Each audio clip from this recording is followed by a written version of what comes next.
Welcome to Pod Crawlers. I'm Eric, and I'm joined by the Jane to my Tarzan, the wonderful, multi-talented, lovely, beautiful Kelly. Gosh, what an interesting, what would you call that? An introduction. Something like that. Thank you. What episode is this? This is the enormous 11th episode, I believe. Yup. It's full of crap, alright. Yeah. Uh, Much like that ego of yours. yes. Enormous. This episode, it's a big episode. So big, we have to divide it into 3 parts. This episode, this part here that you're listening to, Kelly has her movie rip-offs. And we're going to talk about Curse of the Golden Flower and Cursed. The other 2 parts we'll deal with a National Geographic DVD set called Is It Real Supernatural?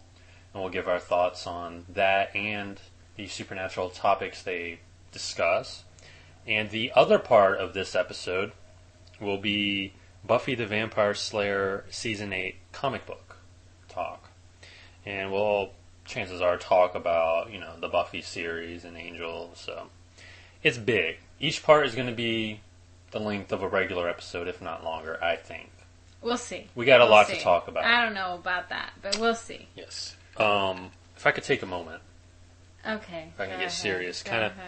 I didn't do this last episode. I just got into, the episode and didn't really think before speaking, which is often the case. Okay. If I can get serious for a second. I want to send my condolences to the survivors, the family members and friends of the 33 Koopas who were stomped on by Mario in the second stage of World War. Anywho, I just want to say, you will be replaced. Or you will be reborn. Hey, who knows? With wings, maybe? Exactly. I don't know. Maybe they'll be shooting hammers. I mean, it's not like there's an endless amount of Koopas around. For a while, it seemed there was, but hey. Sometimes they have to bring them back. I guess. Like the beginning of each level. Oh, man. Anywho. Anyway. Okay, I guess I'll go ahead and start in my, what? Curse the Golden Flower. Oh. But you said this first part was this. Oh, we'll save this. That's what the people want to hear. We're going to make them sit through 10 more minutes of crap. Because this is going to be good. You just said 2 minutes ago that this was the first part. What we're doing right now is the first part. Anyway. The Curse of the Golden Flower. What can you say about the Curse of the Golden Flower? The synopsis is fairly simple. It's not as good as the crackers I'm eating. I would say the synopsis would be a emperor is slowly poisoning his empress wife, and she winds up forming an army to revolt against the emperor, basically. Not to mention the fact that she has been having an affair with his son by another woman. You know, I didn't even get that far. I fell asleep. I think it's probably one of the most borings I've seen lately. Yes.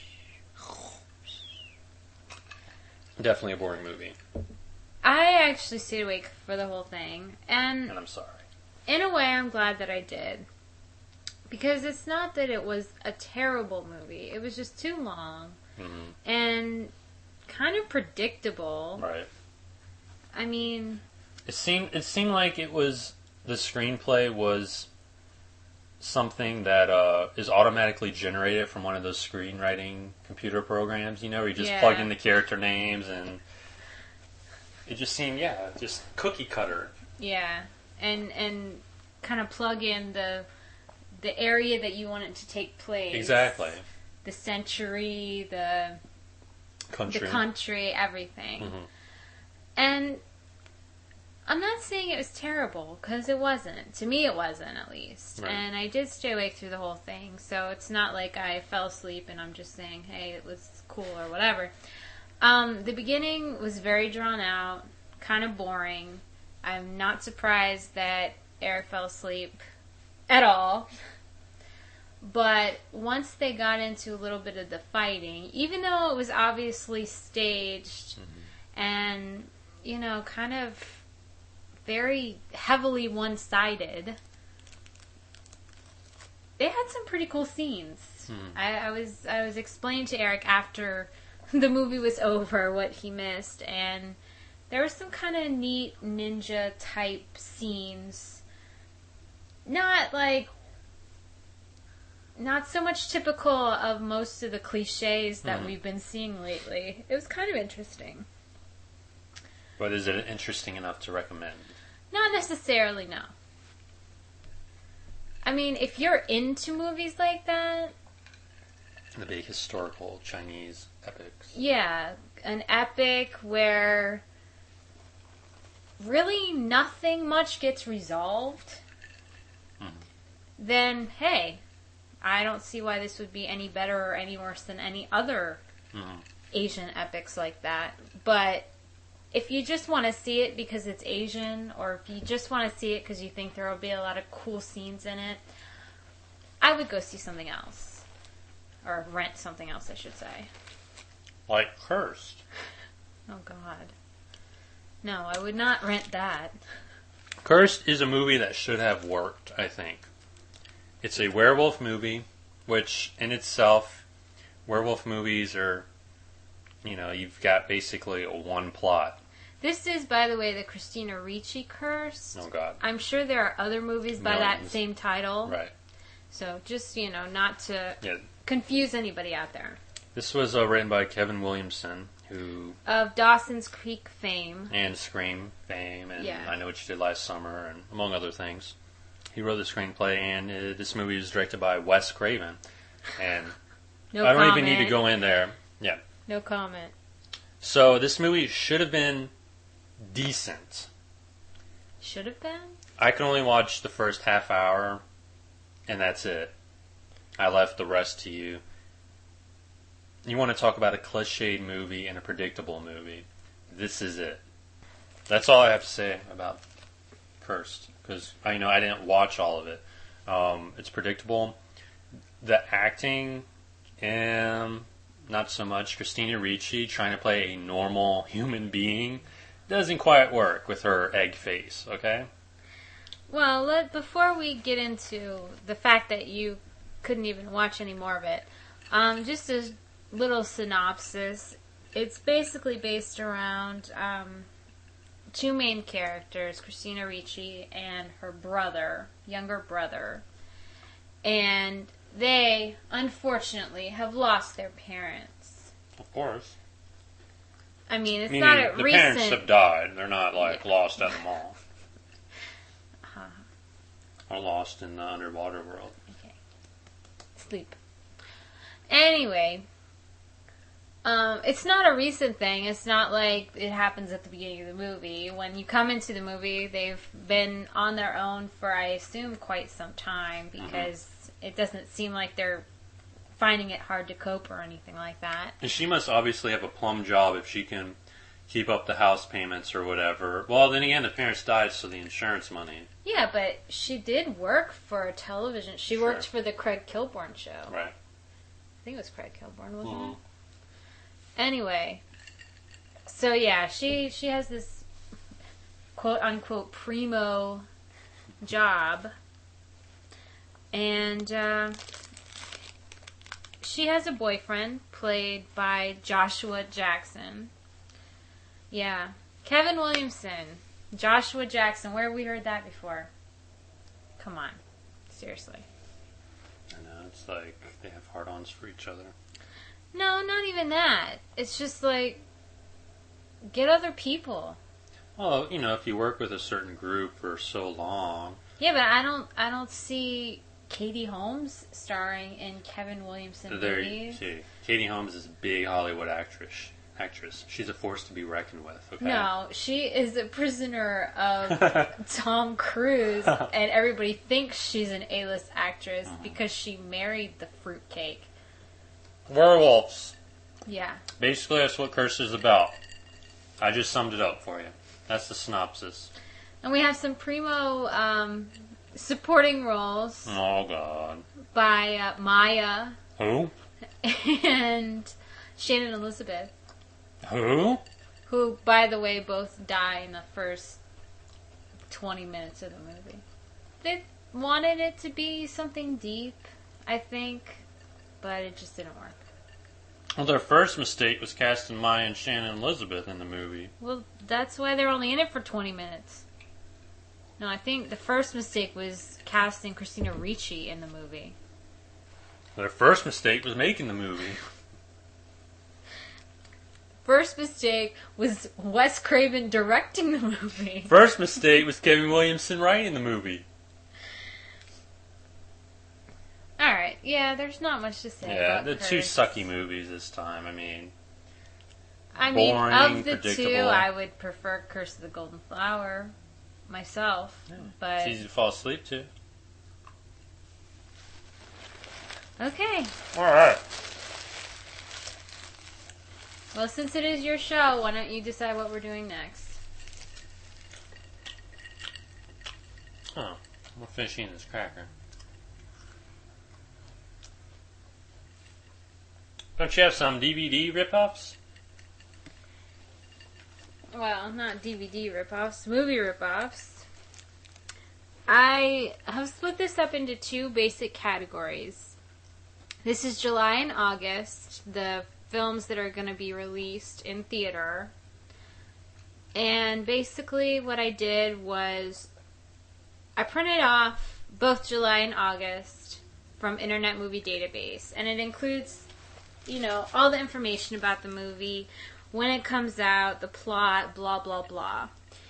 And I just kind of made some that are just complete, absolute ripoffs of movies that are already made. Right. And then also I did some of my own remakes. So first I'll start off with the movies coming out soon that are complete ripoffs of previous movies. The first one is Joshua. Now, this is coming out early July. The plot is the arrival of a newborn girl causes the gradual disintegration of the Cairn family, particularly for 9-year-old Joshua, an eccentric boy whose proper upbringing and refined tastes both take a sinister turn. Well, that sounds surprisingly like The Omen. And The Bad Seed. Seriously here. It even says there's a little section called The Buzz. This is from IMDb.com. Yes. Great source of information, always factual and accurate. It basically says that it sounds like The Omen meets The Ice Storm. Being familiar with both movies, I just picture this as being stupid and strange. I mean, not just a complete ripoff, but just I don't know. I don't see how a mixture of The Omen and The Ice Storm could be very good. But you know what? What? It's going to become trendy and everybody's going to love it. Oh God, I hope not. And luckily, it's in limited release. Wow. So maybe it won't come to your theaters. Any movie that's in limited release and doesn't go wide, that limited release means this. It's a straight-to-DVD release that the producers think is going to make a little bit more money in the theater. That's all that means. Yeah. It's a straight-to-DVD movie, basically. Glorified one. Okay, the next, what to me seems like a complete ripoff is a movie called 1408. It's not just a ripoff of what I'm going to talk about. Well, also, I guess it's based on a Stephen King story. Yeah. So you could kind of say that the movie isn't a ripoff, but the story is. Yeah. So, just want to clarify that, The plot of 1408 is Robert Enslin, a debunker of paranormal occurrences, encounters genuine terror after he checks into the Dolphin Hotel's legendary room 1408. Now, if any of you are familiar with the sci-fi original series Ghost Hunters, they did 2 very interesting episodes where they visited the Shining Hotel. The Overlook. Yes. That inspired Stephen King to write The Shining. And if you are familiar with the show, you know that they are paranormal debunkers. Right. So it's almost like they're trying to play off the popular... Because if you think about it, when the movie was originally made was about the time that the series would have started and picked up all of its popularity. So they're like, Well, I think that goes back to Stephen King. He probably watched those episodes and was like, hey, I'm going to write a story about these guys investigating a hotel room. Yeah. To me, when I read this, I thought, hey, that's Ghost Hunters, the movie. Plus, just thinking, we just had The Reaping, which is basically about, I guess, a debunker or someone who investigates that sort of thing. Yes. So this is like a ripoff of a ripoff? Of a ripoff of a ripoff of a ripoff. Yeah. Yeah, so not too impressed by some of these new movies. Yeah, I don't want to see any of these at all. I mean, they're just very derivative. You know what? I'm sorry, but do we need another Samuel L. Jackson movie? Sam Jackson needs to go away and stay away. I mean, seriously. I'm waiting for him to make a statement like, oh, they can't make Snakes on a Plane 2 without me. I mean, ugh. I don't know. We've had enough of Samuel L. He Jackson. Overused, it seemed like out. He's been in every... Well, it's kind of capped off now, but for a couple of years it seemed like he was in every single movie ever made. Moving on. I'm just looking at my notes here. I'm just taking another drink. The next ripoff is called The Invasion, starring Nicole Kidman and Daniel Craig. Oh, James Bond. Yes. And Jeremy Northam. Who cares? The plot: as a Washington psychiatrist played by Kidman unearths the origin of an alien epidemic, she also discovers her son might be the only way it can be stopped. Are any of you familiar with the X-Files? That sounds like some episodes to me. I mean, remember when Scully found out that she kind of, sort of had a daughter? Yeah. And she was somehow linked to the alien epidemic, blah, blah, blah. Yeah. How can they introduce anything original to that idea, that plot idea? I don't know. I mean, it even says here in the little buzz segment, it's a sort of remake of Invasion of the Body Snatchers. Oh my god, like we need another one of those. I know. I mean, everything keeps ripping off and ripping that's, off. That's the nature of movies. Because and no stories. one can have an actual original idea. Moving on. These are all movies that I can't sad. wait for them to come out and see which ones actually make the money. All right. Another interesting August release. Let's talk about your usage of interesting. You don't mean interesting. You just mean in the context of this here show and what you're talking about. No. It's worth talking about. No, it's actually really not even worth talking about. But I'm still doing it. Gotcha. To fill time. No. So it's not interesting. There's just no better word for these. It's not that it's interesting. It's that I just cannot believe that these are the movies coming out in July and August. I look at some of these movies and I think, I could write a better movie with my eyes completely closed. With the spell check off, the grammar check off. Exactly. Well, you also have to think about this, that this summer there are big movies coming out. Transformers, Harry Potter. So these companies don't want to put their best movies against these movies. But if these But Harry Potter and the Transformers are both coming out early July. We're in August now. What's the excuse now? Mr. Bean's Holiday coming out on August 23rd. I mean, come on. I know there's no excuse for it, but... Alright. And my last ripoff, which I'm also actually going to do my own ripoff of, is called The Signal. This is also limited release, big surprise. Mm-hmm. And it's also coming out in August.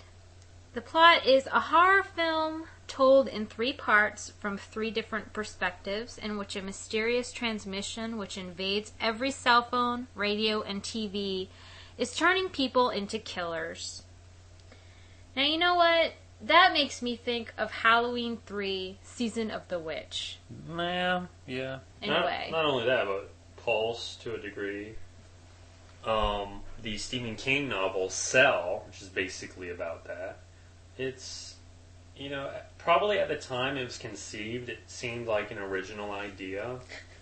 But since then, because it takes so long for these movies to be, actually released. Yeah. It's, been there, done that already, Now my ripoff of The Signal. Okay, now we're going to seg. We're done talking about the real movies and what they're like. Kelly has her Transmorphers Asylum type ripoffs that she's come up with. And these ripoffs she's going to come up with, she and I aren't surprised if these actually show up on Blockbuster shelves in the next couple of months. I mean, they're probably already made. Exactly. My ripoff of The Signal is called Hellhole. And the plot is, those commercials you see on TV where it says, hey, if you want your horoscope sent to your phone, text your sign to number 4, blah, blah, blah, blah, blah. Well, a commercial comes on TV, says, hey, do you hate your job? Do you hate your coworkers? Do you want everybody to die? Well, text Hellhole to 4666. And you know what happens? They'll send you back little assignments on how to kill your coworkers. And hopefully to get away with it, but I'm sure that's not a bad idea. That's a good idea. We need to make that. It's copyrighted. It's our idea. We're going to make that. I don't know about that. That's all right. I would want to watch that. Because it could turn like have a dark edge to it, like a comedic edge. You know what I mean? Mm-hmm. Or you could play it straight up. But exactly. I like that one. Thank you. All right, the next one is actually, it really has absolutely nothing to do with our show, but I read it and I felt like I had to do this. It's a movie coming out in July called License to Wed, and Robin Williams, Mandy Moore, and other people are in it. People who will not go away. A preacher played by Williams, this is the plot, puts an engaged couple through a grueling marriage preparation course if they intend to marry in his church. Now, what I'm thinking is this needs to be turned into a reality show. Since everything is being turned into a reality show. And the way they're going to do this is it's going to kind of be a little bit like Temptation Island. Mm-hmm. They're going to stick them on an island, and they're going to try and break them up. Mm-hmm. Now, the priest, if he gets to break up a couple, then he gets a trip to fabulous Bermuda. Bermuda. Not to be confused with Bermuda or Tahiti. Or a combination of both. Special island, Bermuda. Where the Koopas never die. They keep being reborn. Yeah. They're immortal. Koopas. They're little Mario and Luigi gods. Can I insert? Yes. Let me insert something here. Koopas out there. If you're worried about being shot down when you're walking out of your dorm room, learn how to be a bad guy. Koopas.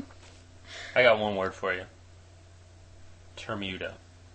Bermuda is our favorite place. Bermuda. Whatever. Right. It's our favorite place. Move on. The next ripoff that I have is on a movie called The Strangers. The plot of this movie is a couple cozied up in a vacation home are terrorized by 3 unknown assailants. My ripoff is called The Cottage.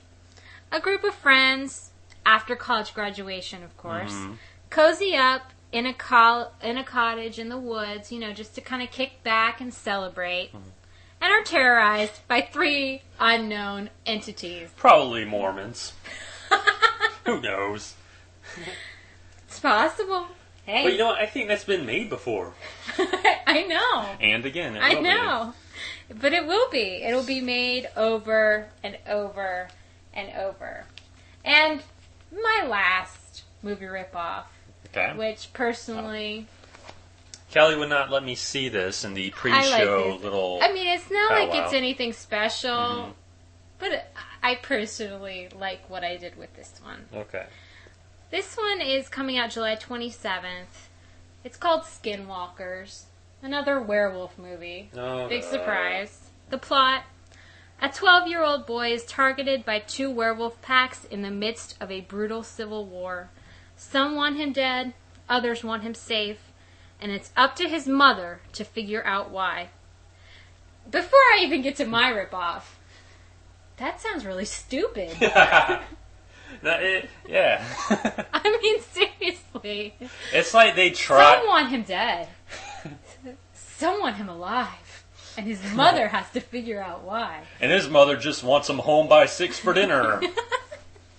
No, but what's funny is that that the people who came up with this idea were like, we gotta be original, because people like the people at Podcrawlers are gonna, rip on us. We need to be original.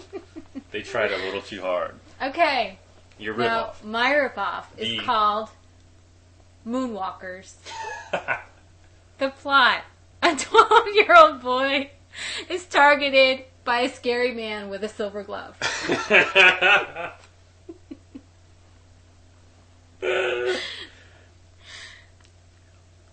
Alright, my final little segment about the July and August releases is just 2 movies that they're making, they've already made, that I just can't fucking believe it. The first one is called Son of Rambo. Now that's Rambow. The plot is the life of a young boy growing up in a sheltered British community in the 1980s is forever changed after he stumbles upon a pirated copy of Rambo First Blood. Now, that changed my life when I first saw Rambo First Blood also. Well, what's funny is that had I seen First Blood first, I wouldn't care to see 2 and 3, but I saw the second one first. Yeah. So I went back and saw the first one because, the first one basically sucks, but yeah, didn't change my life either. I said it did change my life. Oh, sorry. I guess when you live in a sheltered British community, I guess something like that would. Well, I mean, it's a Sundance movie. Oh God, art film. Yeah. Independent art film. Crap. And it says basically that it won over crowds at Sundance. Who gives a fuck? A lot of movies have won over crowds at Sundance, and then they're released, and you wonder why the hell they did. This is my final word on Sundance and independent movies. Fruitcakes go to Sundance. Fruitcakes love that shit. Doesn't mean Kelly and I do, or anyone else for that matter. Whatever. Fruitcakes, you got your Son of Rambo and your Little Miss Sunshine. For me and Kelly? No. No. The other, what the hell were they thinking movie? Oh God, I need another drink for this one. Is Bratz. When I first showed this to Eric, he thought it was another animated movie. Which there are. Yeah, there already are. No, this is a live action Bratz movie. For people who don't know what Bratz are, just Google it, because... It's basically Ghetto Barbie. Basically. Yeah. Yeah. Do we really need Bratz the movie, live action?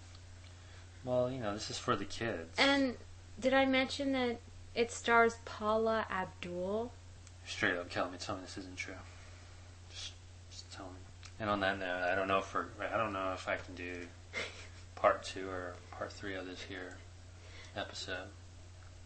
Alright, now, if you care to, if you're still there and you haven't run away yet, be sure to check out parts 2 and 3 of this here episode, this enormous 11th episode.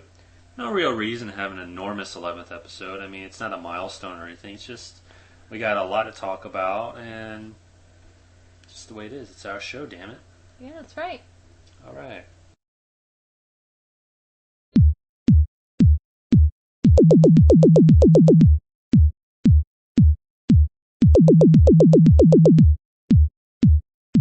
Okay, this is the second part of the enormous 11th episode.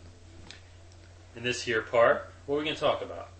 We're going to talk a little bit about some of our favorite series, Buffy and Angel, and also get a little bit into Season 8 of Buffy, which is in comic form. Yes. For those that don't know what Buffy the Vampire Slayer is, or Angel, Google it, because we're not going to tell you. We're not going to get into a synopsis. But I don't know how people couldn't know. I mean, I'm not saying they don't... Of course, they might not watch it. Right. But everybody knows what Buffy the Vampire Slayer is. I hope. I mean, if people are listening... It was on for long enough. Yeah, well, if people are listening to this show, then... I mean, they gotta have some knowledge about it. I mean, it's in reruns. It's right. It's not like it just aired originally and then disappeared completely off the face of the earth. Every season's on DVD, affordably priced now. Yeah, after I bought it. Yeah, right. The comic book series, the first 2 issues are out. Third issue is going to be out next week. Yeah. This picks up very shortly after the end of the Buffy series. Not that this is a knock on the quality of this series thus far, the comic series thus far, or, the television series, but I don't think we needed Season 8 of Buffy. We did not need this comic book series. I think what we needed instead was Angel Season 6, the comic book series. For those that don't know, after Buffy went off the air, Angel ran for one more season. Mm-hmm. And then that was the final season because at the time it was on the WB when the WB wasn't absorbed into the CW. And the WB let Angel run the end of the season. That was it for the series because they wanted to do a new Dark Shadows series. Well, that Dark Shadows series never happened. Yes. Leaving fans of Angel and Buffy a little upset. They said that they couldn't have 2 vampire when Angel series. But yet, didn't they have Buffy and Angel on at the same time? Right. I mean, how does that work? Yeah. That last season of Angel, about halfway through to the end, it just seems like 2 seasons crammed into 10 episodes. Rushed. And they kind of left it open. Some things, I guess, were resolved, but I could have really, really enjoyed another season of Angel on TV. And I think I would enjoy it more, or just as much, in the comic form, as opposed to this Buffy Season 8, which I think Buffy the Vampire Slayer series ended well. I mean, yes, characters died. I think most plot lines in that show were resolved. I don't know. I mean, this, I think, is just for the fans. It's not completely for the fans. The way I see this, knowing Joss Whedon's background, who is the creator of Buffy and Angel, Buffy was his original idea. Buffy was his original muse for everything that he created, in that world. And that's why I think when he went to the comic, he thought, I want to do a Buffy comic more so than an Angel comic because Angel was kind of almost like an afterthought. Yeah. Because Buffy was his major contribution. Right. I see that. That's how I would... I mean, granted, who knows? Maybe I'm full of shit. Maybe Joss Whedon... I don't know. Right. But that's how I would view it, knowing what I know about Joss Whedon and what he went through to get Buffy to where she was when she was on TV. And I want to bring this up, that there is, in comic form, a continuation of Angel, the series. Not right now, not yet. No, there is. Oh, okay. There we have 2 miniseries. Oh, that's right. That's right. But those I can't consider official. I mean, I don't think Joss has anything to do with those. Plus, those 2 miniseries, they suck. Yeah. They're not really true to the series. They're not true to Buffy. It seems like they're written by comic book writers who like Angel and Buffy, but they don't really have anything invested into those characters in the first place. It's not theirs. It's almost like fanfic, fan fiction. Well, I was thinking you were saying that Joss wasn't doing an Angel continuation, and that's why I said, as of right now, no, but maybe... I'm sure he will. Because the first issue of the Buffy Season 8 comic, to my knowledge, is in its second printing. Mm-hmm. That means the first printing sold out. I mean, was a hit. Massive hit. Of course. So he's not stupid. He knows what his fans want. He knows what he wants. Comic books right now, if you can't get an Angel movie or a Buffy movie or, even a little TV miniseries, you go to the comic books. It's cheaper. Mm-hmm. It's cheaper for the fans. I mean, granted, 10 issues is $30, but whatever, Yeah. You could do whatever you want in comics. You don't have to worry about CGI or, this actor not wanting to do it and holding people up for money. And, I don't know. I just think it's for his fans. I mean, look at Serenity and Firefly. Firefly, I gotta say, though, it wasn't a great show. Don't make me angry. But it was good, and it was left open, in that the movie was for the fans. Exactly. It resolved things. It, opened up a new future for the what do you call them, characters and, the storyline or whatever. So, Joss, I mean, he doesn't like to leave things open. So that's why I think he's going to go back and do an Angel series. Okay. Comic series. Yeah. Comic form. I mean, it's completely true what you're saying. He definitely takes the fans into consideration, which is probably one of the best things that he could do, because without your fans, you're nothing. I think he might be the most fan-friendly director / writer / creator. I mean, George Lucas, I hope his fans don't think that he does them a favor by releasing Star Wars in 3D, or, re-releasing the original trilogy in its original form on DVD after saying, no, I'm not going to do it. Making everyone buy it again, and you know what? No, he's not fan-friendly. That's for the moolah. Oh, yeah, no. If Joss was doing this for the money, I think the DVD sets right now for each season would be more money. Yeah. I think that instead of a comic book, he would find a way, I don't know, maybe through like an online comic where people would have to pay or something. He would just milk it. Yeah. Maybe, you know what, maybe he is milking it. But at least he has a hand in this, Buffy Season 8. Well, he's also doing, is he doing Astonishing or Amazing? Astonishing X-Men? Astonishing X-Men right now. So he's kind of gotten into the world of comics, or at least back into the world of comics now. And I think that's why he has decided to go farther with Buffy. Right. And, I mean, he also did that.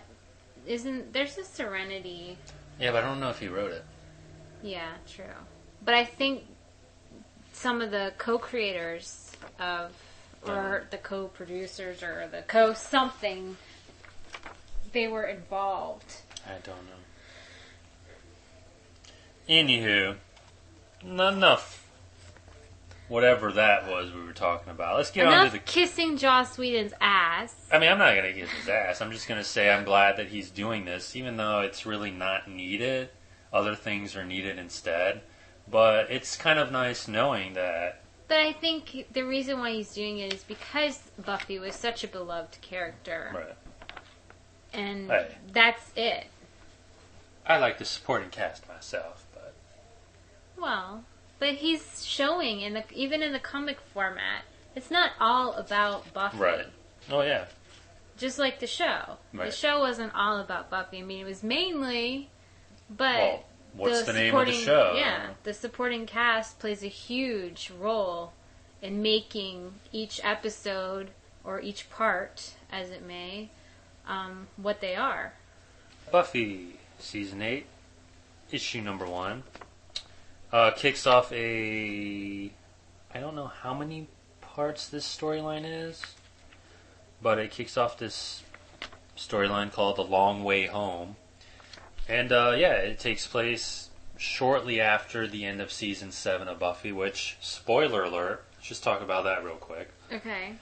Basically, Sunnydale, Buffy's home turf, is destroyed in It implodes. Yeah, battle against a big bad. Certain Scooby Gang members die in the final fight. Anya dies. We think, at least at the end of Buffy, we think that dies. Spike has died. I think those are the two main ones. Yeah, in that at particular episode, right. Yes. So basically, the people who are left are the original Scooby Gang, basically. Buffy, Xander, Willow, Giles. I'm not including Angel, because Cordy's over in Angel with Wesley, so... And Dawn. Dawn, Faith. Your favorite episode, your favorite person, I mean. Yeah, right. Anywho, this takes place very shortly after the apocalypse in Sunnydale. There are more than 2 Slayers. Yes. Part of the last episode, or the last couple of episodes... Of the series. Buffy has awakened the Slayer gene and everybody who had it. And they are basically now helping her fight all the big bads around the world. There are, according to the comics, several hundred. Mm-hmm. Yeah, it's like an army, and that's even addressed in the comic book. Basically, one of the storylines is that there's a government agency, which I guess we're to assume it's the U.S. Army, the U.S. military. Of course, there are clues that, it may not be totally legit. They are tracking Buffy and her army, which I'm sure she, doesn't consider herself the leader of an army, but still. So they're being tracked by this quasi-military group. That blame her for the implosion of Sunnydale. Yeah, they think she's a terrorist, and that her slayers are a terrorist cell. So she's going to have to deal with that. Eventually. She also has to deal with her sister. I have a brother, not a sister, but it's the whole sibling, rivalry, jealousy, I hate you, blah, blah, blah, blah. Bickering. But Dawn is, should we say, she's grown a bit in the comic. Yes. And it's kind of a spell gone bad, we'll say, in a way. Yeah. That's pretty funny. While that's going on, the quasi-military people have discovered a survivor in the wreckage of Sunnydale. A survivor which they make a deal with, and they have her try to assassinate Buffy. Yeah. And the survivor, not to spoil anything, we shouldn't spoil it, she is a character who was from the past. In the TV series, yes. Not necessarily my best pick, but I know that I'm pretty sure Joss doesn't want to blow his load too soon, and pull out the big guns. I know, but when I first realized who this was that was coming back, I just couldn't help but think Joss. It's a character who is like a fourth-rate villain. Exactly. She could be taken care of easy. My rights here. Even though, apparently she's gotten stronger. Right, which, who knows? Because I think the last time we saw this character, I want to say maybe the sixth season. I mean, it had been a while. Yeah. even since then, she's blamed Buffy to a certain extent for things that have gone on. Things that have happened. Right. And also this person... And it's not Faith, by the way. No. Faith hasn't shown up yet, but I'm sure she will. This person, this mystery villain, I guess you could say, she has a boyfriend, apparently. The boyfriend has not been revealed yet. I'm wondering who it is, if it's going to be a totally new character, or if it's someone from the TV series. I can't help but think it has to be someone that we're familiar with. Maybe not, a regular on the show by any means, but just something. I think it's Clem. My ride's here, again. I'll be out in a second. Gotta do a show. It's probably the little asshole across the street. Oh, I should leave this in. He'll be listening to it. Yeah, I think the boyfriend is probably like Clem, if that's his name, the good-hearted demon from the wrinkle series. Demon. Yeah. I mean, maybe not, but... The thing is, if it were Clem, she's evil, and she wants to basically kill Buffy. I don't think Clem would be all about that. Right. That's why I don't think it's Clem. Yeah, I don't know. I don't know. But her identity is revealed in the last page of issue number 1. Other goings-on, or going-ons, I guess, or goings-on, whatever, is Xander is in Nick Fury mode. Fury mode. Nick Fury mode. He is, I guess you could say, the head watcher of the new Slayers. Basically. He's the guy in charge of running their operations and, I guess, giving them tactical support. The nerd. And if you go back, this is one thing I don't like about this. Okay. Because if you go back to the series and you look at Xander's transformation over the 7 years of Buffy, because this takes place relatively soon after the end, I just don't see it.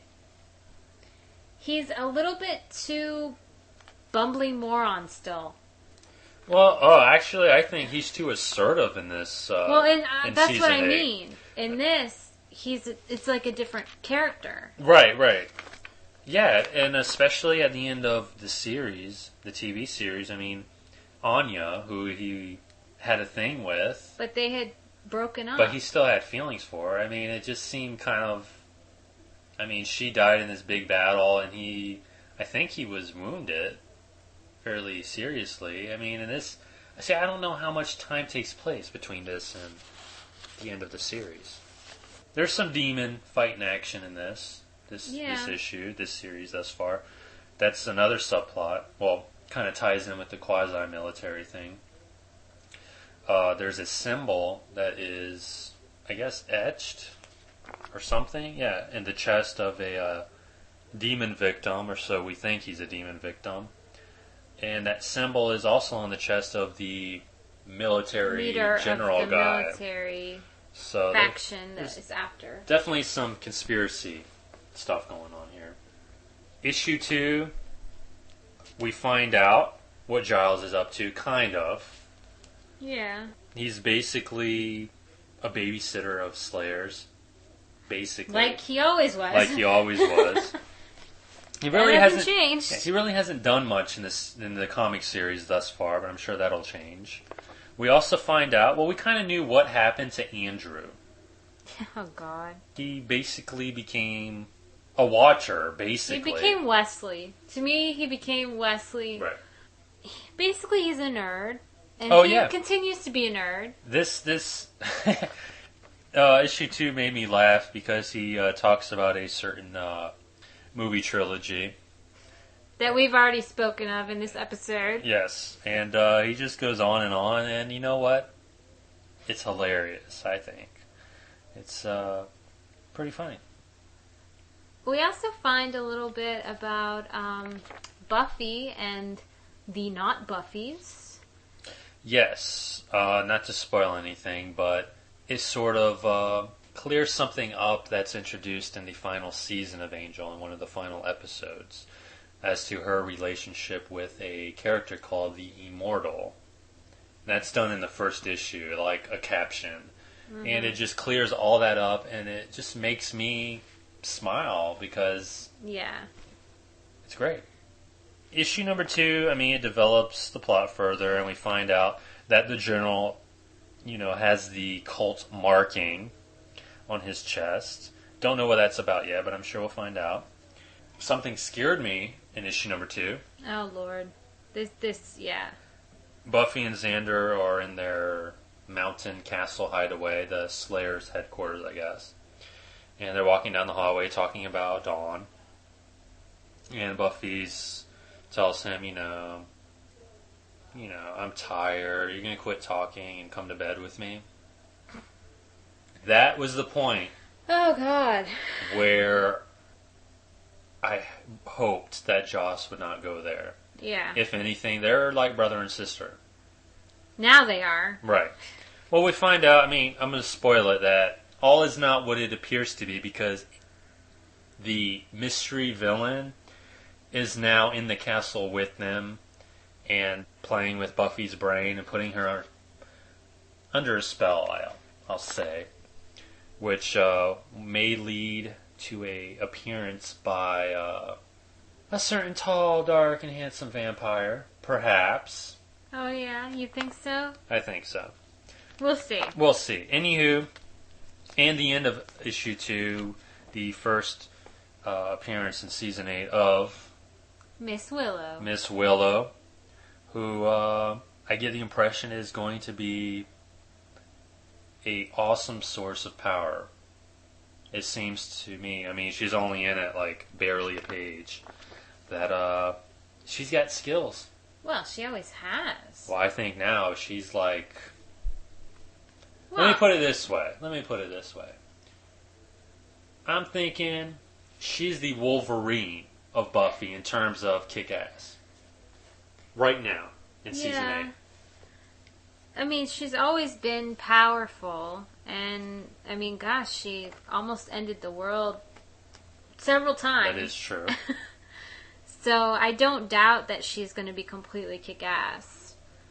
I think probably just based on the development of her character in Buffy and then also her appearance in Angel the series. Right. I think that Willow is a big favorite of Joss's. Right. Gosh, he killed off her lover. He made another one of her lovers a werewolf. He's put this chick through hell, just like he's put Buffy through hell. He's put every character through hell that he's come up with. Except the Firefly characters, except maybe a couple, but whatever. What were you going to say? Just, I definitely think that Willow is going to be a big part of this comic. Oh, she has to be. She might not be in it consistently because I don't think she's around Buffy and Xander on a regular basis. That's just the feel I get from these first 2 issues. But I think we're going to see her often, and I think when we do see her, she's going to have a purpose, and she's going to be strong like she always has been, and she's going to be kind of like a savior in times of need. Gotcha. I agree.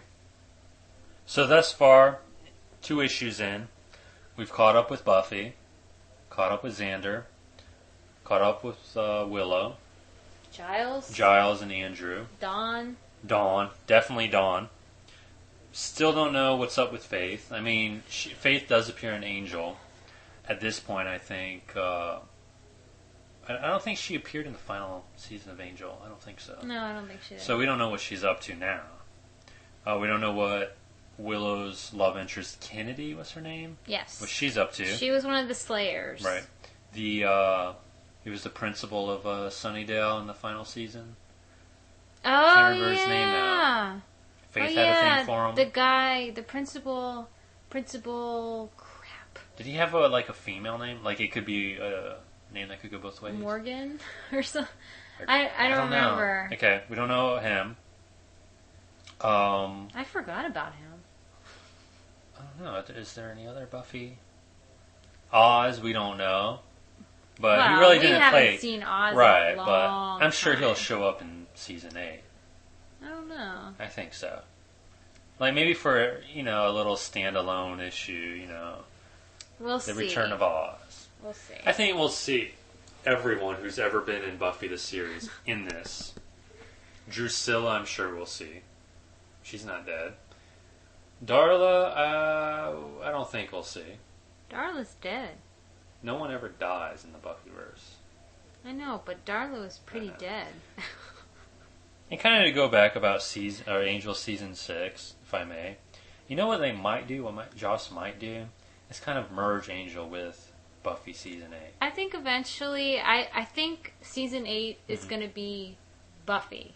Okay. With maybe a little Angel, maybe a little Spike. Right. Just depending on what's needed. Right. But I agree. I think eventually it is going to be a merge. It's going to probably be similar to the magazines that come out, where it's kind of all mixed in together. Gotcha. I don't know how he's going to bring them together, but I definitely think at some point, maybe in season 9, if there is a season 9 or whatever, that it will happen. Well, not to merge them permanently, but to find out unresolved issues in Angel. Not to spoil anything, but are dead people really dead? Dead characters in Angel? And what's up with the survivors? So, but so far, I mean, despite me saying, season 8 of Buffy the comic series isn't necessary, it's been very good. I mean, I'm definitely going to continue to go to the comic book store and brave the geek storm and nerd Poindexter and watch all the comic book guys playing Magic. You've just alienated 50% of our audience. Do you know that? I didn't say anything bad. I said that they were comic book guys and they were playing Magic. They do that, I know. I've seen it when we were there. You've done it too. Anywho, I do recommend Buffy Season 8 if you are a fan of Buffy and or Angel. Definitely recommend it. I mean, if you want to wait for the trade paperback, which will collect the first 6 issues, you can do that, but I don't know, Kelly. I think I'm going to buy each and every issue. I can't wait a year to get 6 issues. That's what I think. I think it's more exciting this way. Yeah. Because, I mean, why wait? I mean, if you're going to go to the comic book store and you're going to read them as they come out and not buy them and then wait, then okay, maybe do that. But if you're just going to wait and not even look at them... then you're not a fan. Then, yeah. I mean, the anticipation is waiting every 2 weeks for a new issue to come out or whatever. 4, but yeah. Every month. By the time you listen to this, fair listener, issue 3, episode 3, issue 3 will be out. Or it'll be just about out. Yeah. On Tuesday. Definitely, if you're a fan of Buffy and or Angel, pick up Buffy The Vampire Slayer. Season 8. The comic book series. Dark Horse Comics. Yes. I want to mention this. Kind of has nothing to do with the episode, kind of. When we went to the comic book store to see if they had issue 1, because we bought issue 2 at the bookstore. So we went back to the comic book store, season episode, I get confused. Issue number 1 was already in the back issue boxes. The comic book store we went to had issue number 1 first printing for $12 each. Luckily, we went to the new section, the new release section, and they had the second printing. So it was meant to be, I guess. But I definitely think it was meant to be. I wouldn't pay $12 for the first issue. Definitely not. I definitely recommend it. Like we were saying, I just want to see what Joss does with season 8. I personally was a huge Buffy fan even before the series. I won't say anything else about that. But she loves that Christy Swanson. And Luke Perry. But anyway. And Pee Wee Herman. Shut up. Rutger Hauer and Donald Sutherland. Alright, we're dropping names now. We jumped the shark. And David Arquette. Anyway, so at first I didn't even watch the Buffy series. But then I started picking it up on reruns and I definitely got hooked. Well, you're the one who hooked me into it. Yeah. I'm the one who forced him to watch the DVDs after I bought them. I'm glad I did. If you haven't watched Buffy or Angel... He's more of an Angel fan, and quite honestly, so am I. Just a little bit. If Buffy was on for 5 years, we would like that just as much, if not more. Well, the thing about that is Angel's a little bit heavier. It's a little bit more atmospheric, whereas Buffy, Buffy's kind of ditzy at times. Buffy is Buffy. Yeah. That's why I think we both enjoyed Angel. It's almost like it's a little bit more hardcore. Yeah. All right. All right. And that's the end of this part of the enormous 11th episode. It is enormous. If you want to contact us and, email us, talk about Buffy and or Angel, or the comic series, or... Anything. Or anything, really. Any questions? Anything. Anything. If you want to tell us to quit podcasting. Because we suck. We'll take that under consideration. Podcrawlers@gmail.com. And I want to remind everyone that this is just one part of the 3-part 11th episode.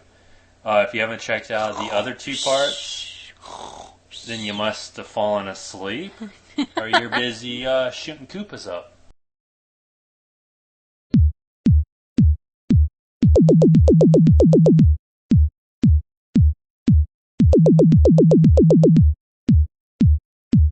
Okay.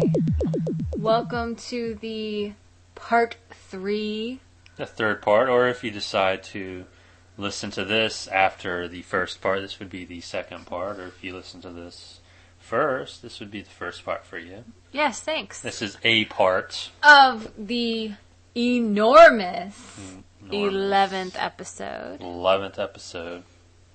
Yeah. I hope we're not boring you to death, because this is an enormous 11th episode. Well, hopefully you've, listener, you have taken a break after listening to each part. I know I would need a break after listening to each part of myself. Yeah, we need a break after recording each part, so yeah, definitely. But, I don't know, I'm having fun doing a longer type of episode. Something a little different. Yeah. I'm Eric, if you don't know that already. I am Kelly, and we're going to be talking about some interesting phenomenon today. Phenomena or phenomenon? What's the... Phenomenon. Cool. Phenomena. Yes. We viewed a DVD set, a 2 DVD set, released by National Geographic called Is It Real? Supernatural. I'm guessing that this Is It Real is a series on the National Geographic channel. Guessing. Or they just had these 4 episodes and they kind of combined them to make a series. Each segment takes on a different type of somewhat supernatural phenomena. Yeah, there's an episode about ghosts, stigmata, UFOs, and crop circles. Mm-hmm. And whereas some supernatural documentaries kind of don't say one way or the other if it's real or not, or it says, yeah, this is real, these people believe, this is the proof or whatever. This series, the Is It Real series, it sort of takes a skeptic's approach. Mm-hmm. It debunks certain things, and it really, it's sad, the narrator says, well, because, the proof doesn't exist or we disproved it, it doesn't mean it could happen, on its own. But I just get the impression that this series was made to debunk whatever it talks about. Yeah, exactly. They never come out and say, oh, it's crap, or, oh, this is a completely original phenomenon. But they do provide alternate theories. Yeah, that's what I was going for. Explanations to why these things happen. The first episode in the set that we watched, and I don't know about you, but I thought was the weakest. Yes. Was the one concerning ghosts. Yes, I definitely thought it was the weakest of the four. It wasn't really memorable. I mean, they mentioned several haunted places in the U.S. I can't even remember. It wasn't that memorable of a show. And, not at all. I mean, it's these documentaries are basically for the people who, haven't heard of. Have their thoughts, I think, to a certain extent. And it's kind of geared towards the people who don't know much about ghost hunting or, the ways to perpetrate a crop circle hoax or something like that. So either the people that are completely clueless or the people who just want to watch to see what kind of crap they come up with. Right, yeah. Yeah, the ghost episode, really wasn't anything worth seeing. What I think was kind of amusing that they did was they took was he a psychic? Or I don't remember exactly. Oh, he was a psychic who specialized in paranormal. Specialized in drinking coffee. Yeah.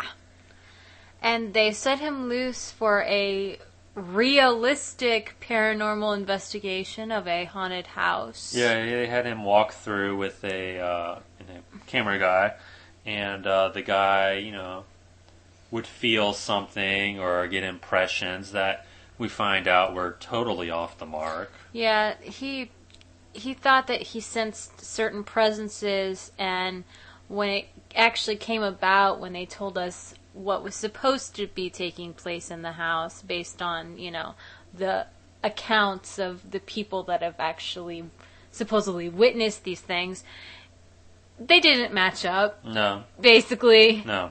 At all. Totally was counter to, what the guy was all about. And I think what was sort of funny, too, was his EVP research. EVP is electronic voice phenomenon. Yes. Basically, the gist of it. You know what? Just Google it, listener, and just Google it. Look on Wikipedia, or even go to the Atlantic Paranormal Society website. They have that. Whatever. I'm not going to get into that now. But basically, he set a tape recorder down on a windowsill, asked if there were any ghosts present. He picks up the tape recorder after a second, rewinds, and plays it. I don't think really that's...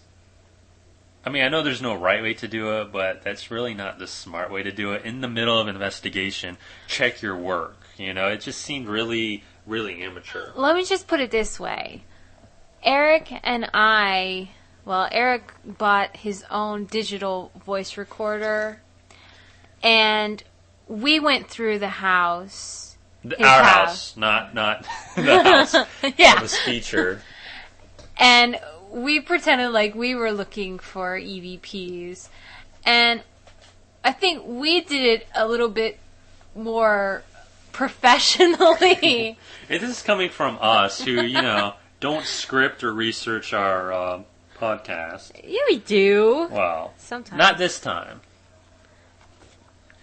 Yeah, the guy, the show made him out to be a joke. I'm sure the guy appreciated that.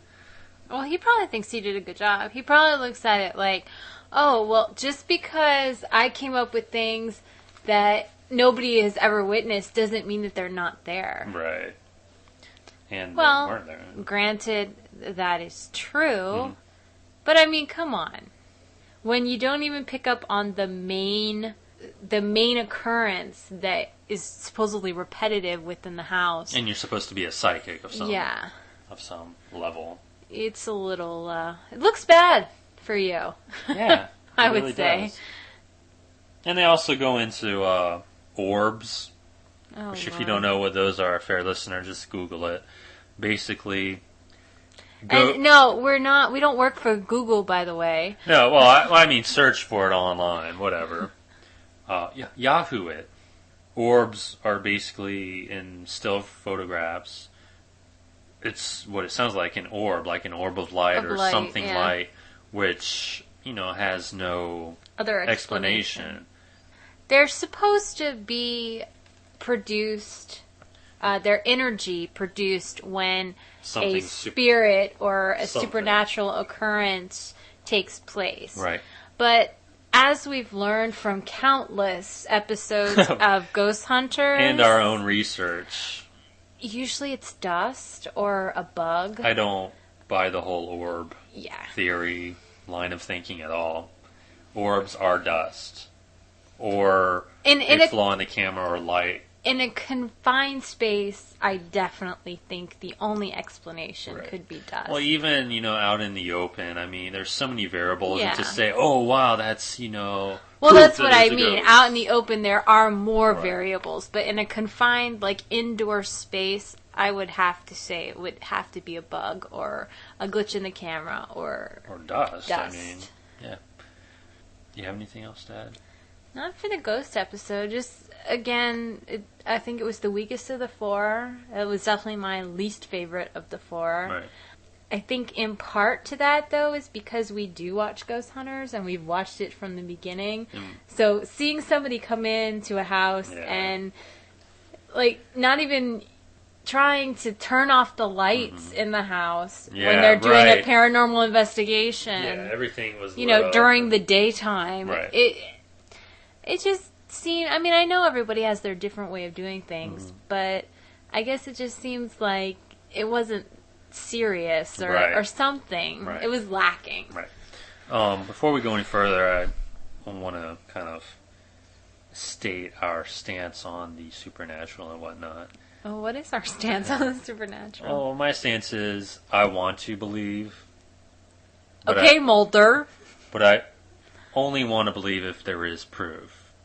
Yeah. And for me to say, I mean, some evidence contradicts people's, belief that this is haunted or this, aliens exist or whatever.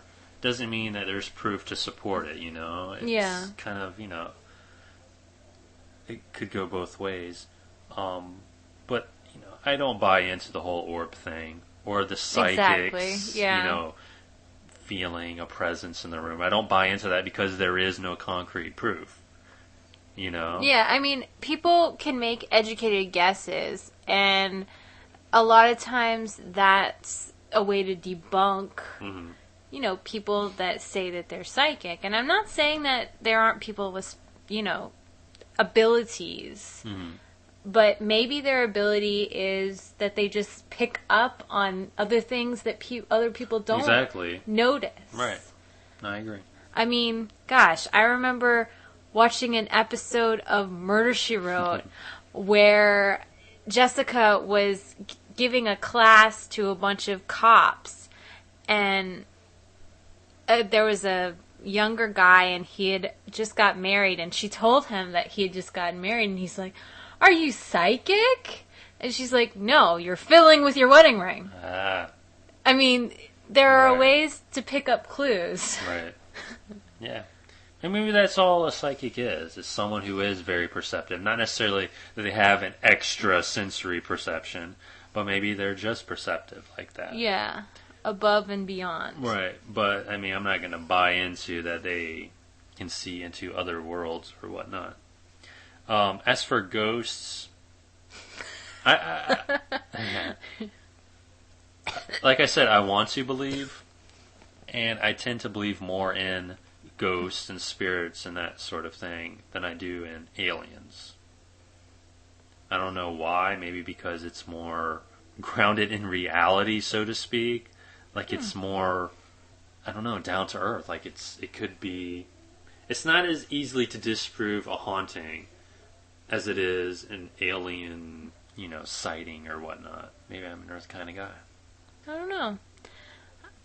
I don't know if I would really even compare ghosts to a belief or non-belief in aliens. Oh, no, I'm just saying. Oh, no, I know. But I'm just, for me personally, I think that there are things in this world, as we have viewed on the National Geographic DVD, that are unexplainable.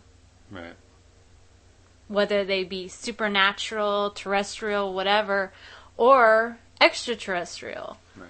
I mean, the truth is things happen, and sometimes there are things that nobody can explain. Right. And we want to say, oh, that's a ghost, or that's an alien, Yeah. instead of just saying, you know what, that's unexplainable. Yeah, exactly. I agree. But I want to believe they're ghosts. That's fun. I would like Haunted to believe houses, there are those are ghosts, too. Yeah. I mean, no one's here to say, oh yeah, there are no ghosts. There's never anything that happens that's unexplainable. Right. There are no aliens. There's no life on any other planet. That's not what we're saying. Right. It's just, you know, we're somewhat skeptic. Yeah. We want to believe, but we also want some sort of proof. Just, you know, saying... One thing I thought that was funny that in the ghost episode was they were talking about the picture phenomenon. Oh, where right. you take a picture and a face or what can be construed as a face. Yeah, because of... that was not there. Like a print in the wallpaper or something like that. And they even debunked that on the episode where they took a picture of a painting in this haunted house that they were in. And, you know, people had taken pictures of it before and they thought it was a picture of somebody's face. But it was a bump in the painting. Right. That when the light hits it at a certain angle, yeah, it definitely could look like an extra face, but it's not. Yeah. It's a bump in the painting. And, you know, even though it is debunked and there is a rational, logical explanation for that and other phenomena, it's still creepy. Oh, definitely. And that's what, you know, I love this stuff. Even though it could be fake or whatever, it's just creepy. One of the creepiest things to me have to be EVPs. EVPs. Although in this documentary that we saw, the EVPs were very lacking. Yes. I don't know what the hell they were trying to pull over our eyes. No, they were very garbled. Mm-hmm. They could have been anything. They could have been static, noise from outside, static. Air. Not very impressive. No. Anyway, the Ghosts episode of this Is It Real series, we don't recommend it. I mean, if you're a fan, hey, whatever, if you got an hour to blow. The other 3 episodes are much better. Definitely. The second episode is about stigmata. Go ahead, search for it. Pause this podcast, search for it, get yourself familiar with it, and come back. Well, you can't talk about stigmata without giving a little information about it. I didn't do any research. No, I know what stigmata are. I know. Just in the most basic form, stigmata are... It's a phenomena when a person, usually of very, very religious background and beliefs, starts to show the signs, one or all of the 5 signs of Christ's wounds, his crucifixion, and they're either the palms or the wrists. There have been cases of both. The feet, the crown of thorns, the piercing in the side. Piercing in the side. And I thought there was another one. But I thought there were 5. I thought they always said that there were 5. Huh. I don't know. I think you're right. Okay, maybe 4 then. Maybe 4. 5th one is the kick in the ass. No. And they just kind of... in the episode, they just kind of debunked, in a way, some of the... Well, they didn't necessarily debunk it, but they... gave alternate explanations. They did. And that, I think, casts, for me at least, casts a lot of doubts on stigmatics, whatever. Mm-hmm. People who claim to have stigmata. I mean, they say that, you know, these wounds can be scientifically created. Mm-hmm. or by means of chemicals, or even with a razor, I mean, physically. Or even just through your mind. Psychosomatically, which, I mean, in itself is a phenomenon. Definitely. But it doesn't mean it's divine. Yes. By any means. The first person in recorded history to receive the stigmata was St. Francis. Right. And he received them around the age of 23. And I'm not 100% sure why that's important, but I have heard that that is important, the age. 23. Yeah. I don't remember why. I guess maybe some of the other stigmatics maybe they have started right. at around that age. Right. But, I mean... Well, the thing with St. Francis that I got from the documentary is that he's the only Vatican-approved... recognized, right, guy with stigmata. And, I mean, back then, in the... I don't know, what century? Like 12th or 13th or something? Something like that. Back in the day... I mean, their investigative techniques, I'm sure, were lacking. I mean, I think even today, the people in the Vatican, they want to believe so bad that they will prove it. And so, who knows? Maybe this St. Francis conned whoever and... Well, the thing with St. Francis is that you also have to think, yeah, maybe the techniques back then weren't as advanced into doing research, but also the technology. Right. So for him to fake something like that would also be kind of difficult as well. Well, plus, too, I mean, I'm not a history buff at all, but who knows what was going on back then at that time where he lived. And maybe someone was needed like that. You know, someone who could become a icon of faith. And basically, I mean, what the basic point of this is, yeah, stigmata might be faked, and the people who experience it might not be legit, but they are providing inspiration to others. The fifth sign, I think, might be the bleeding from the eyes. I think so. A couple it just came talked up about might be from the eyes. It just came to me. Anyway. Anywho. Yeah, I mean, personally, I think... Well, a thing, too, that they also said on the debunking side, I guess, is that stigmatics, whatever, their stigmata never happens when people are present. It's always before someone shows up. Mm-hmm. And that right there is a red light for me. You know, like, oh, you're kidding, right? And they just continued to say that the Catholic Church doesn't recognize the stigmatics as a legitimate... Right, unless, I mean they pretty much always send out somebody to investigate. Yeah. But, only in the case of St. Francis have they definitely taken that position. Which I would question, but if it's in the... Yeah, I know. I mean, personally, I don't believe in stigmata. I mean, there's something not right. I'm not so sure it's a divine phenomena, but I definitely think it could be psychosomatic. That's possible, but because it does generally happen with people that are devout Christians that pray consistently, that supposedly want Jesus to show them or explain to them what he felt when he was being crucified. They want to experience his pain. Exactly. Yeah, I don't want to get into any of that. I mean, I have my opinion about the whole Jesus God thing, but that's not for this program. Right up my alley, though, UFOs. I will talk about UFOs. Because he's been abducted. Oh, man, I can't sit down now. No.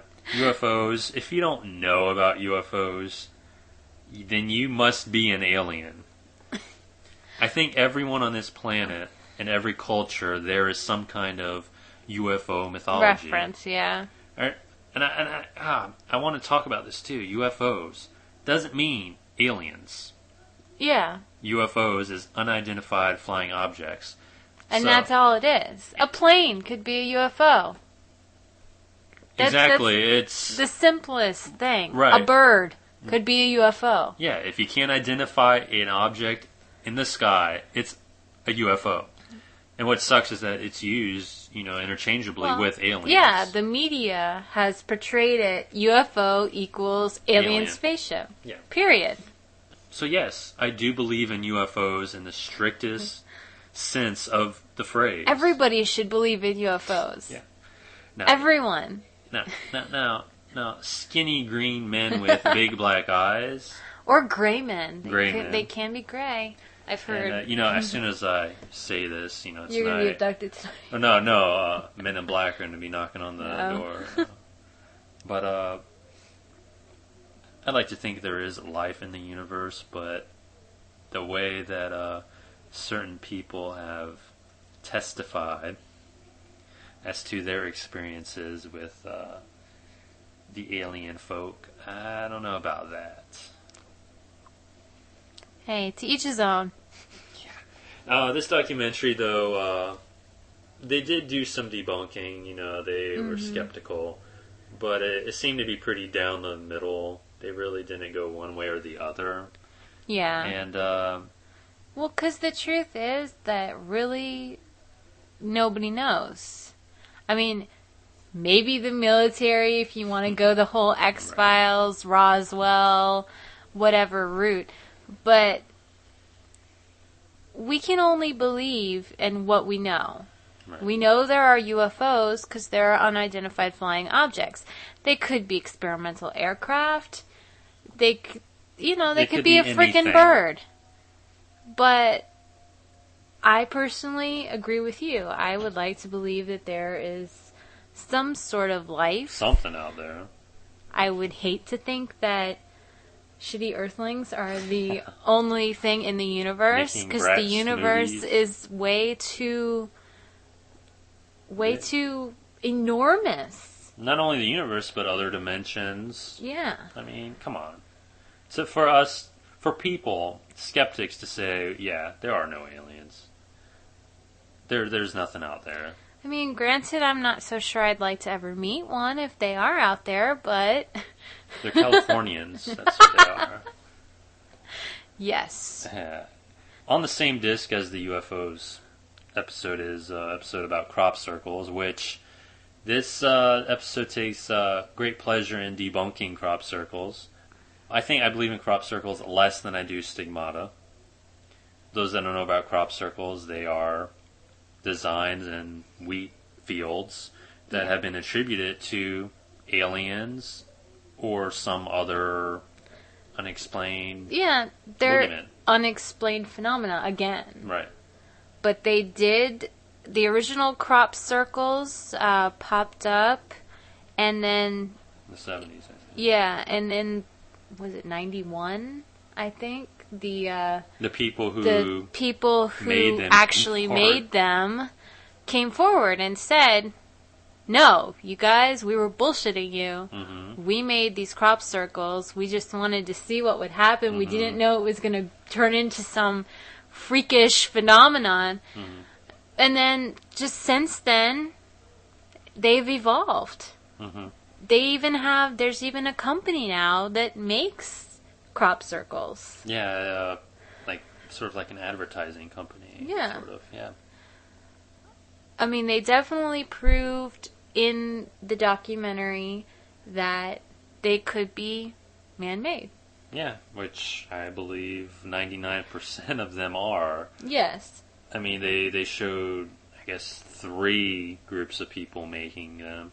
One of the groups, even said that at night they would make one, and then the next morning the UFO alien believers would find out about it, and that would fuel them. Mm-hmm. And then the crop circle makers would, a couple nights later do it in another field, and it was just a cycle until the crop circle hoaxers were like, this isn't even fun anymore. You guys are too gullible. Yeah. So, and I think that's what it is too. I mean, if there's some kind of fuel for these believers who won't see the other side of the argument, then that's just gonna fuel these dumb notions. They even said in the documentary that when the original crop circles showed up, all they were circles. Mm-hmm. And then as geometry got, we got more into mathematics, more technology, more everything. That's when we started to get the intricate designs that we see today. When mathematics became part of art, fractal geometry and fractal art. That's when we saw fractal crop circles. That's not because the crop circles were first. They weren't inspiring people. Yeah, I mean, crop circles are hooey, I think. They were basically, another point that they made in the documentary was that if there are aliens that have found a way to communicate with us, why would they keep developing more complicated ways to communicate with us when we haven't even gotten what the original circles supposedly meant? Right. Yeah, and why would they make a funny looking symbol in Farmer John's field instead of doing it on the White House lawn? Yeah. And saying, you need help or we need help or something. Right. Stop war. There are better ways to communicate, and if they're as smart as they supposedly are to even be able to come to a different planet, right? Then and remain undetected. Why be cryptic about it? Oh, they're just fucking with us. Anyway, is it real? Supernatural? I recommend it. I mean, see if your local library has it and check it out. I wouldn't buy it. Moving on to something that, in the same vein. A little creepy. Unexplained. True story. Don't have the date. April 20th is when I got the news article. It's about a ghost ship over down under. Australian rescuers are trying to solve a Mary Celeste style mystery concerning a yacht found floating off the coast of Australia with its engine running, food on its table ready to eat, but no crew in sight. That's creepy. This 36-foot catamaran was found 80 nautical miles off Townsville on the northeast coast. There were 3 crewmen, ages 56, 63, and 69. One of the people who boarded the abandoned yacht, the mystery yacht, said that what they found was a bit strange and that everything was normal. There wasn't, a sign of anyone, though. Any distress or struggle or anything. Right. They said that the yacht's sails were up, but one was badly shredded. He said the engine was running, there was food on the table, the laptop was turned on, the radio and the global positioning satellite were working. 3 life jackets and survival equipment were found on board, but no life rafts. Basically, what happened to them? Well, basically, what they're going to conclude is that it's the open water. Anything could have happened. Well, didn't they also say that there was a patch of bad weather? I thought that they said that. Yeah, said weather conditions at sea Sunday and Monday were rough. But, who knows? Yeah. I mean, somebody could have fallen overboard and gotten chomped on by a shark, and or the other people or rip current or whatever. Tried to help save or something. I don't know. I know. It's really spooky. I mean... Very spooky. And if we can proceed a little further, do a little more in-depth pod crawling. The Mary Celeste, if you don't know, is an abandoned ghost ship found off the coast of Portugal in 1872. None of the Mary Celeste's crew or passengers were ever found. Ship, the Dei Gratia, the Dei Gracia. Anyway, the salvage ship, the ship that found them, said that the ship was flying no distress signals. The forehatch and the lazarette were both open. The clock was not functioning, and the compass was destroyed. The sextant and the chronometer were missing, suggesting that the ship had been abandoned on purpose. And the only lifeboat appeared to have been intentionally launched rather than torn away. The cargo of barrels of alcohol was intact, and it says that 9 of the 1,700 barrels, were noted as being empty. A 6-month supply of food and water was on board, and all of the ship's papers except the captain's logbook were missing. Yeah, the crew not being there, no one on board, but other stuff was missing. It's not as if everything was still in place on the ship. So I don't know. I mean, I'm sure something perfectly logical. Pirates. Possibly. A little aside is that the salvage boat, they went to court to, get the salvage money or whatever, and that it turned into a trial, basically condemning the salvage people of doing something to the Mary Celeste crew, like maybe killing them or whatever. Well, that's nice. Yeah, I love humanity. Anywho, there's speculation what really happened. What I found is that the main theory has to do with the alcohol. Maybe the fumes accumulated, they had to air the ship out, or they panicked and they smelled the fumes and thought, we need to get off this boat as soon as possible. A little afternote to the whole Mary Celeste thing, which I think is the creepiest part of this story, is the fate of the Mary Celeste. The recovered ship was used for 12 years by a variety of owners before being loaded up with boots and cat food by her last captain, who attempted to sink the boat, I guess to claim the insurance money. The plan did not work as the ship refused to sink. I think that's creepy. Let's keep running the ship on a reef, but it's not going down. But maybe the captain just really sucked. It's always possible. It's true. I don't know. Some more creepy news. The last bit of creepy news having to do with creepy stuff like ghosts and stigmata. Yeah, I actually saw this on one of the like CNBC or something like that, based on the Virginia Tech fiasco, I should say. Virginia Tech freshman who returned home with his family after the campus massacre was later killed in a car crash. A fiery car crash. And he actually died at the hospital after the crash. And to me, that just screams Final Destination. When you told me this, I think it was over the phone. I don't know if I called you called me, but over the phone. And you told me that's the first thing I thought of. Final Destination. Too. No. I was here, and you were in another room, and I was flipping through. Yeah. And I just caught the end of it, and then when you came back, that's when I was like, holy shit. Hey, it's a coincidence. I'm sure it is.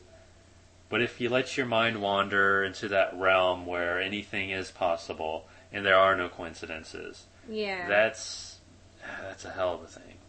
From what I heard on the news story, it seemed like he barely escaped getting killed at Virginia Tech. And then just to be killed. And then there was the New Jersey governor. Wasn't he going to something to do with that, the massacre? Yeah, something like that. I don't remember the exact story, but yeah, he was on his way somewhere. They were driving 90 miles an hour on the highway. There you go, that'll do it. And he didn't have a seatbelt on. And now I think he's on a ventilator or something. I don't believe he can breathe or speak on his own or something. I don't remember exactly, but... Yeah, but this student dying in the car crash, that's... I don't know, it's creepy. Yeah. I mean, I know that there are cases of this all over. I remember hearing tons of things after 9/11. Yeah, like... About, I was supposed to be here or plane. Go here, and for some reason I didn't. Mm-hmm. And you know what? If you think about it, I'm sure that happens every day. Yeah, I mean... And 9 times out of 10, nothing happens. Right. Good or bad. Right.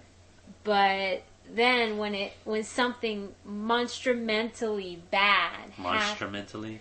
That's tight. That's my new word. I like monstrumentally bad. Yes. Happens. That's when you kind of make those connections. Like, well, yeah. Even though you make the connections, even though they're not really there, or they're always there. Exactly. But yeah, that was really creepy. That freaked me out when I heard that news story. And I had to tell you, because it just instantly made me think of Final Destination. Yes. Well. Wow. I'm a little creeped out. This is obviously the longest Pod Crawlers episode ever. And I think it's probably good that it's broken down into 3 sections. If you dig the supernatural talk, I mean, this might be something we revisit in the future. Yeah. Maybe not, 6 different topics in half an hour, but, give us an email, podcrawlers@gmail.com. Or even if there's a phenomenon that you're interested in. Or you have a story, you have, a testimonial. Exactly, and you want us to talk about it or see if you can get other people involved, then feel free, email us. We're not against, taking questions during our show or anything like that, or any ideas. Maybe in a future episode, Kelly and I can relate our own experiences with the supernatural. Okay. I've had, I don't want to say supernatural, but unexplainable stuff. I've had probably 2. I've had at least 2. But that's a future episode. Okay. Remember, we can be reached at podcrawlers@gmail.com. Thank you for listening. I'm Eric. And I'm Kelly. That's Pod Crawlers.